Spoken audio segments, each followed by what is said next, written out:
ಬದುಕಿನ ಯಾನವನ್ನ ಮುಗಿಸಿದ್ದಾರೆ ಸಾಹಿತಿ ಭೈರಪ್ಪ ಅವರು. ರವೀಂದ್ರ ಕಲಾಕ್ಷೇತ್ರದಲ್ಲಿ ಅಂತಿಮ ದರ್ಶನವನ್ನ ಪಡ್ಕೊಳ್ತಾ ಇದ್ದಾರೆ ಅವರ ಅಭಿಮಾನಿಗಳು. ಹಾಗೆ ಎಲ್ಲ ಕ್ಷೇತ್ರದ ಗಣ್ಯರು ಬರ್ತಾ ಇದ್ದಾರೆ. ಸಾಹಿತಿ ಭೈರಪ್ಪ ಅಂತಿಮ ದರ್ಶನಕ್ಕೆ ಜನಸಾಗರವೇ ಬಂದು ಸೇರಿದೆ. ದೊಡ್ಡ ಸಂಖ್ಯೆಯಲ್ಲಿ ಅಭಿಮಾನಿ ಬಳಗವನ್ನ ಹೊಂದಿರುವಂಥದ್ದು. ಸಾಹಿತ್ಯ ಲೋಕದ ಬ್ರಹ್ಮ ಅಂತಲೂ ಕೂಡ ಕರೆಸ್ಕೊಳ್ತಾರೆ. ಸಾಹಿತ್ಯ ಲೋಕದ ಮೇರು ಪರ್ವತ ಅಂತ ಕರೆಸ್ಕೊಳ್ತಾರೆ. ಭೈರಪ್ಪ ಅವರು ತಮ್ಮ ಬದುಕಿನ ಯಾನವನ್ನ, ತಮ್ಮ ಬದುಕಿನ ಪರ್ವವನ್ನ ಮುಗಿಸಿದ್ದಾರೆ. ಅಂತಿಮ ದರ್ಶನ ಪಡೆದಿರುವಂಥದ್ದು ಡಿಸಿಎಂ ಡಿಕೆ ಶಿವಕುಮಾರ್ ಅವರು.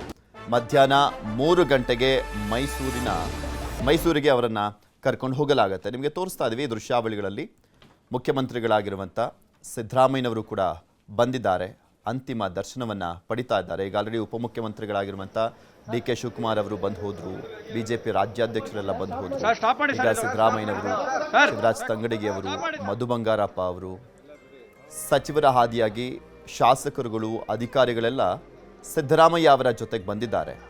ಅಂತಿಮ ನಮನವನ್ನು ಸಲ್ಲಿಸ್ತಾ ಇದ್ದಾರೆ. ರಾಘವೇಂದ್ರ ಹಿಟ್ನಾಳ್ ಈ ರೀತಿಯಾಗಿ ಸಚಿವರುಗಳು, ಶಾಸಕರುಗಳು ಸಿದ್ದರಾಮಯ್ಯನವರಿಗೆ ಸಾಥ್ ಕೊಟ್ಟರು. ಅಲ್ಲಮ್ಮ ಪ್ರಭು ಪಾಟೀಲ್ ಶಾಸಕರು ಅವರು ಕೂಡ ಬಂದಿದ್ದಾರೆ. ಅಂತಿಮ ದರ್ಶನವನ್ನ ಪಡ್ಕೊಳ್ತಾ ಇದ್ದಾರೆ. ಮಧ್ಯಾಹ್ನ 2 ಗಂಟೆವರೆಗೂ ಮಾತ್ರ ಇಲ್ಲಿ ಸಾರ್ವಜನಿಕರ ದರ್ಶನಕ್ಕೆ ಇಡಲಾಗುತ್ತೆ. ಅದಾದ ನಂತರ ಅವರನ್ನು ಮೈಸೂರಿಗೆ ಕೊಂಡೊಯ್ಯಲಾಗುತ್ತೆ. ಅಲ್ಲೂ ಕೂಡ ಸಾರ್ವಜನಿಕರ ಅಂತಿಮ ದರ್ಶನಕ್ಕೆ ವ್ಯವಸ್ಥೆಯನ್ನ ಮಾಡಲಾಗಿದೆ. ಮುಖ್ಯಮಂತ್ರಿಗಳು ಅಂತಿಮ ದರ್ಶನವನ್ನ ಪಡೆದು ಅವರ ಕುಟುಂಬದವರನ್ನ ಮಾತನಾಡಿಸ್ತಾ ಇದ್ದಾರೆ. ತೇಜಸ್ವಿನಿ ಅನಂತಕುಮಾರ್ ಅವರು ಕೂಡ ಇದ್ದಾರೆ. ತೇಜಸ್ವಿ ಸೂರ್ಯ ಕೂಡ ಇದ್ದಾರೆ ಅಲ್ಲಿ. ಅವರ ಕುಟುಂಬದವರಿಗೆ ಮಾತನಾಡಿಸ್ತಾ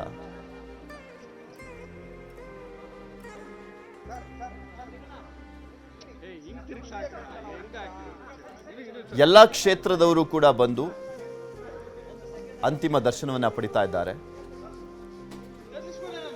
ಎಲ್ಲರೂ ಕೂಡ ಅವರ ಬದುಕಿನ ಯಾನವನ್ನ, ಅವರ ಬದುಕಿನ ಪರ್ವವನ್ನ ಸ್ಮರಿಸಿಕೊಳ್ತಾ ಇದ್ದಾರೆ.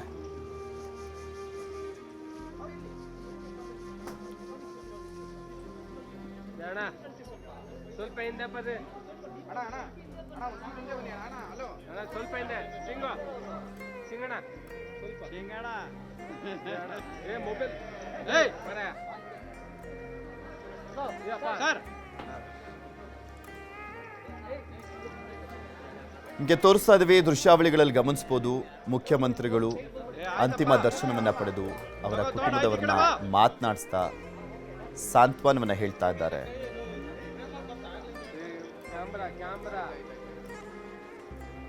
ವಿಶ್ವೇಶ್ವರ ಭಟ್ರು ಅವರ ಕುಟುಂಬದವರ ಪರಿಚಯವನ್ನ ಮಾಡಿಕೊಡ್ತಾ ಇದ್ದಾರೆ. ಅವ್ರಿಗೆ ಪರಿಚಯ ಇರುತ್ತೆ. ಮೈಸೂರಿನವರೇ ಸಿದ್ದರಾಮಯ್ಯನವರು ಕೂಡ ಹೆಚ್ಚು ವರ್ಷಗಳ ಕಾಲ SL ಭೈರಪ್ಪ ಅವರು ಅಲ್ಲೇ ಇದ್ದಂಥವರು.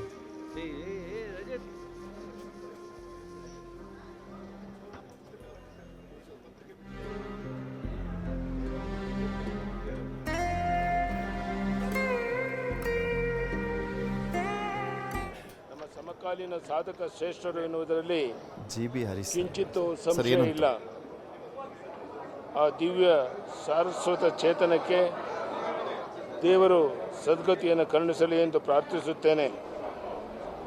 ಡಾಕ್ಟರ್ ಭೈರಪ್ಪನವರು ತಮ್ಮ ಅಗಾಧ ಪಾಂಡಿತ್ಯಪೂರ್ವ ಕೃತಿಗಳ ಮೂಲಕ ಭಾರತೀಯ ಸಂಸ್ಕೃತಿ, ಇತಿಹಾಸ, ತತ್ವಶಾಸ್ತ್ರ ಮತ್ತು ಮಾನವ ಸಂಬಂಧಗಳನ್ನು ಅತ್ಯಂತ ಆಳವಾಗಿ ವಿಶ್ಲೇಷಿಸಿದ್ದಾರೆ. ಅತ್ಯಂತ ಅಪೂರ್ವ ಜನಪ್ರಿಯ ಕೃತಿಗಳನ್ನು ರಚಿಸಿ ನಾಡಿನ ಸಾರಸ್ವತ ಪ್ರಪಂಚವನ್ನು ಧೀಮಂತಗೊಳಿಸಿದ್ದಾರೆ.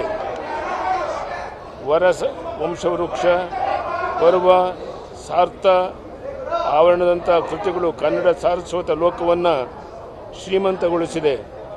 ಕನ್ನಡ ಸಾಹಿತ್ಯಕ್ಕೆ ಹೊಸ ದಿಕ್ಕನ್ನೇ ನೀಡಿವೆ.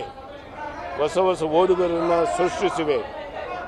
ಪದ್ಮಶ್ರೀ, ಪದ್ಮಭೂಷಣ, ಸರಸ್ವತಿ ಸನ್ಮಾನ ಸೇರಿದಂತೆ ಹಲವಾರು ಪ್ರಶಸ್ತಿಗಳನ್ನು ಪಡೆದ ಭೈರಪ್ಪನವರು ಭೌತಿಕವಾಗಿ ನಮ್ಮನ್ನು ಅಗಲಿದ್ದರೂ ಅವರ ಮಹೋನ್ನತಗಳ ಕೃತಿಗಳ ಮೂಲಕ ಅಮರರಾಗಿದ್ದಾರೆ. ಅವರ ಕುಟುಂಬದವರಿಗೆ ಅಪಾರ ಅಭಿಮಾನಿಗಳಿಗೆ ಆ ಮೇರು ವ್ಯಕ್ತಿತ್ವದ ಅಗಲಿಕೆಯ ದುಃಖವನ್ನು ಭರಿಸುವ ಶಕ್ತಿಯನ್ನು ದೇವರು ಕರುಣಿಸಲಿ ಅಂತ ಪ್ರಾರ್ಥಿಸುತ್ತೇನೆ. ಓಂ ಶಾಂತಿ. ನಮಸ್ಕಾರ. ಧನ್ಯವಾದ.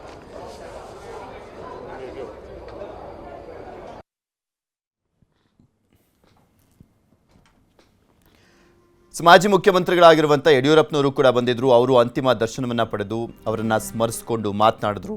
ಈಗ ಮುಖ್ಯಮಂತ್ರಿಗಳು ಕೂಡ ಅವರ ಕುಟುಂಬದವರ ಜೊತೆ ಮಾತನಾಡ್ತಾ ಇದ್ದಾರೆ.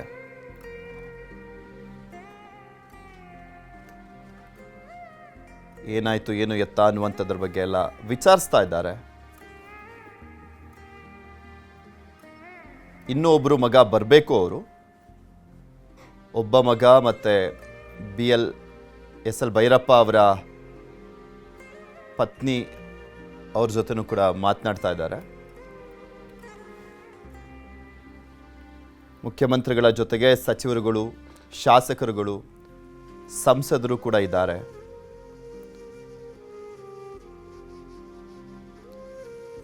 ಸಾಕಷ್ಟು ಸಂಖ್ಯೆಯಲ್ಲಿ ಅವರ ಅಭಿಮಾನಿಗಳು ಬರ್ತಾ ಇದ್ದಾರೆ. ಅವರ ಪಾರ್ಥಿವ ಶರೀರವನ್ನು ಅಂತಿಮ ದರ್ಶನಕ್ಕೆ ಇಡ್ತಾರೆ ಅಂತ ಗೊತ್ತಾಗ್ತಿದ್ದ ಹಾಗೆ ರವೀಂದ್ರ ಕಲಾಕ್ಷೇತ್ರದತ್ತ ದೊಡ್ಡ ಸಂಖ್ಯೆಯಲ್ಲೇ ಬಂದಿದ್ರು. ಮುಂಚೆನೆ ಬೆಳಗ್ಗೆಯಿಂದಲೂ ಕೂಡ ಬಂದಿದ್ರು.